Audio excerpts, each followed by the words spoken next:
Friends, today we are going to learn design of clutch. So what is clutch?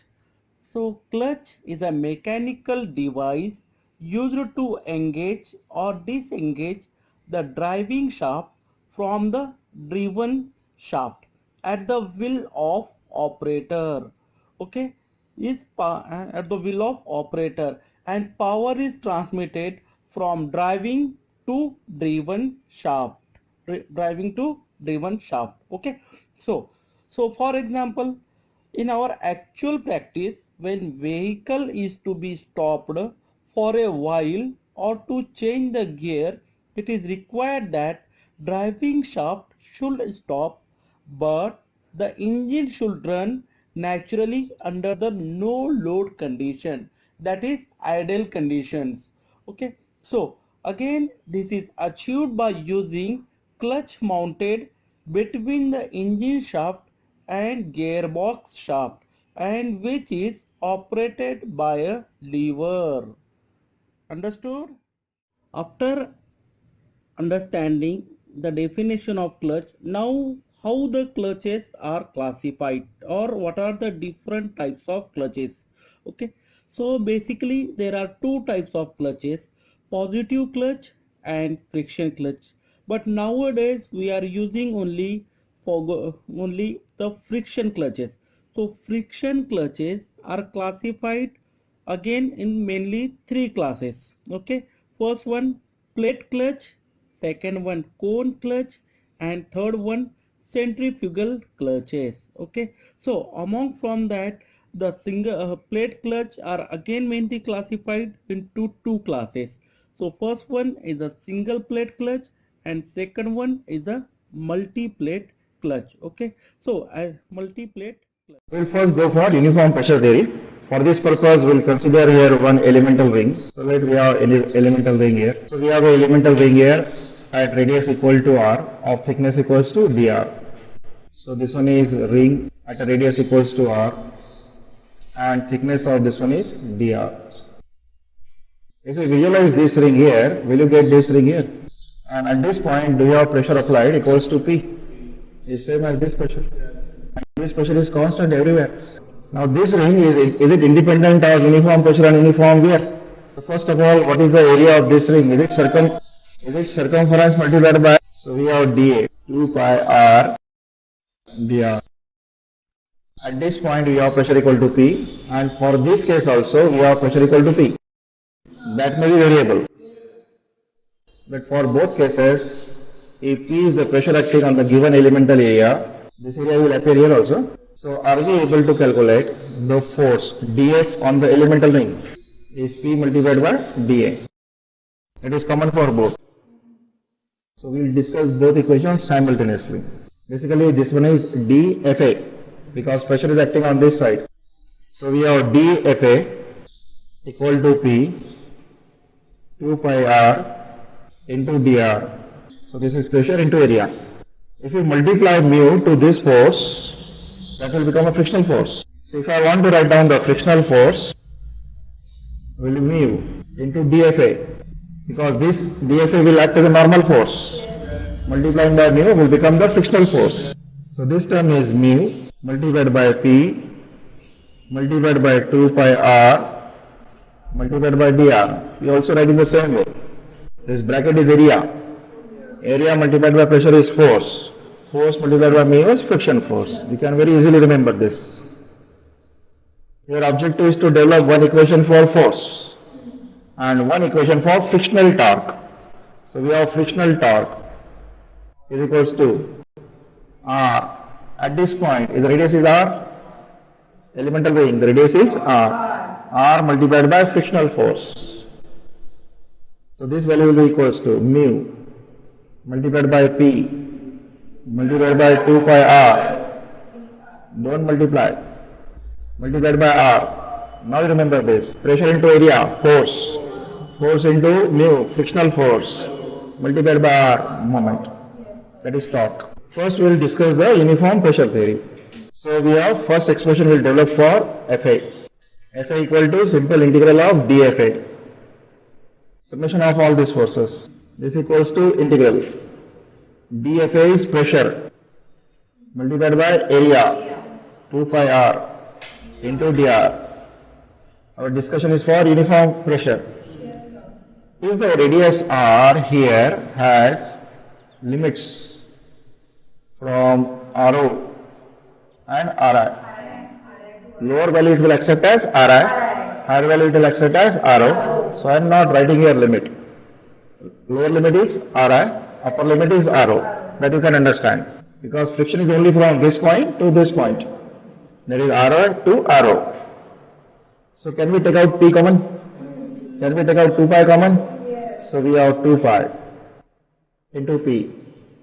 What is left is integral R into dr, Ri to RO. So what happens? Here it will be 2 pi P, R square by 2. That 2 and this 2 cancel out. We left with pi multiplied by P multiplied by RO square minus of Ri square.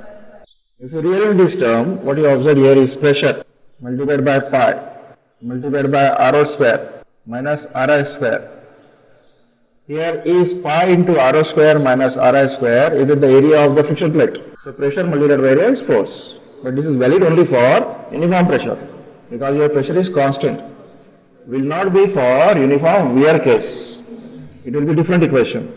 Later on I have to replace the value of P in this one. So I want to find out my answer of torque in terms of Fa. So I will solve here for P.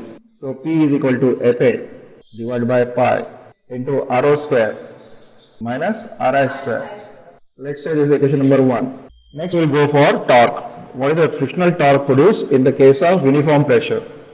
So we have total torque equal to integral dt, summation of all torque is equals to. Now we have available this equation is equal to mu multiplied by P multiplied by 2 pi r dr into R. You can remember like this. Area multiplied by pressure, force multiplied by mu, frictional force multiplied by R is torque. Because of uniform pressure, P is outside, constant value. So we have 2 pi constant. Right now I am assuming mu is constant. But in the problem mu is a function of R, then we will substitute for that value here. So we have 2 pi multiplied by P. Then mu can be taken common. Integral R into R is R square into dr. Lower limit is Ri. Upper limit is RO.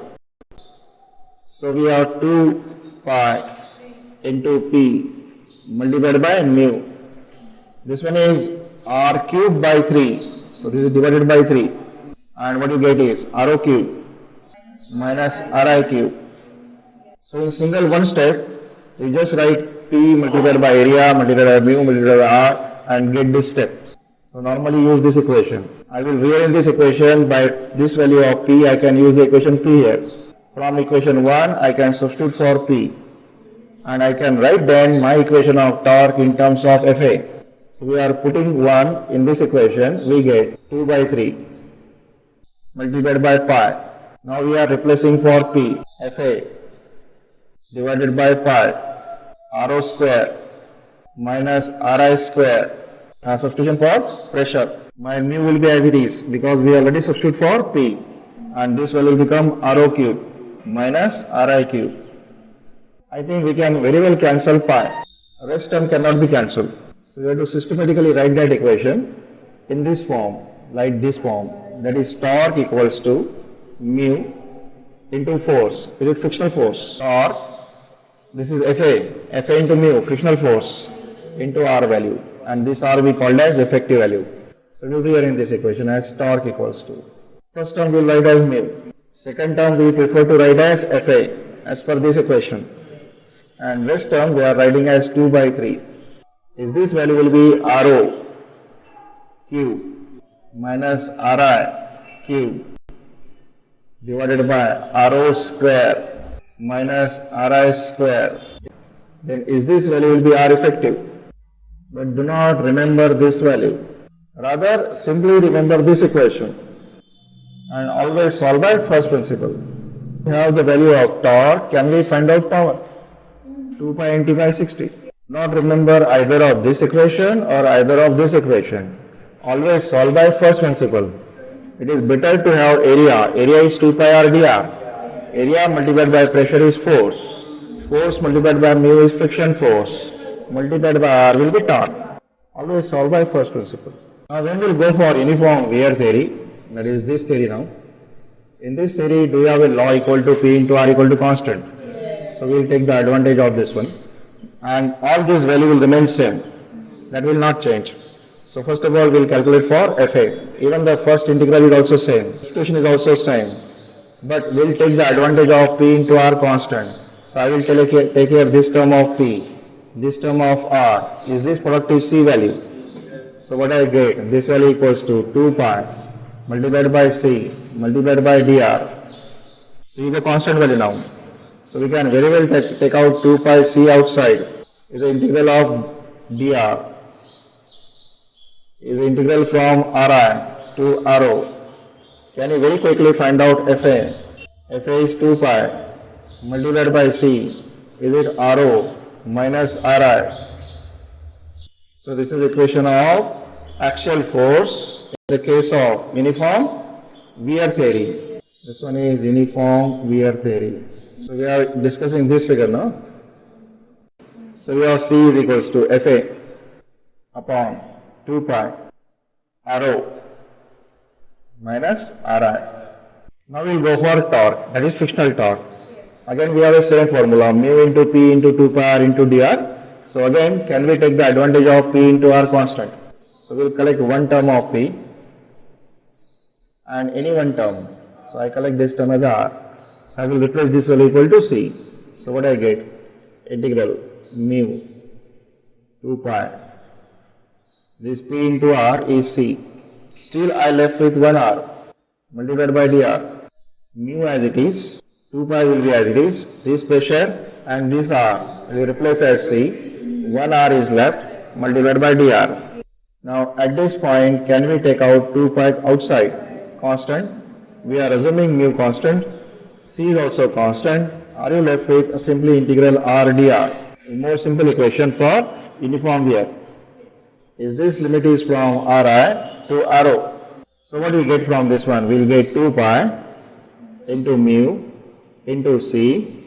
Is it Rho square minus Ri square divided by 2. So here this 2 and this 2 will be cancelled out. We can replace this C now by this equation. So we have first of all pi multiplied by mu and we have replacement for C now, which is equal to Fa upon 2 pi into Rho minus Ri. Now you can observe here one thing, that this Rho square minus Ri square, it can be written as A minus B, A plus B form, then my denominator chances get cancelled. So I will take that advantage. So this is Rho minus Ri into Rho plus Ri. So in this case now, this Rho minus Ri cancel out. And last term I will always prefer to write in this form, that is this form, mu into Fa into R effective. So what I get here, is it T is equals to, first term is mu as it is, Fa as it is my pi also get cancelled. Mu as it is, Fa as it is, I left with Rho plus Ri. So this one is Rho plus Ri. Is it divided by 2? So this time is the mean radius is Ri plus Rho divided by 2. So this is a formula for which theory? Uniform wear theory.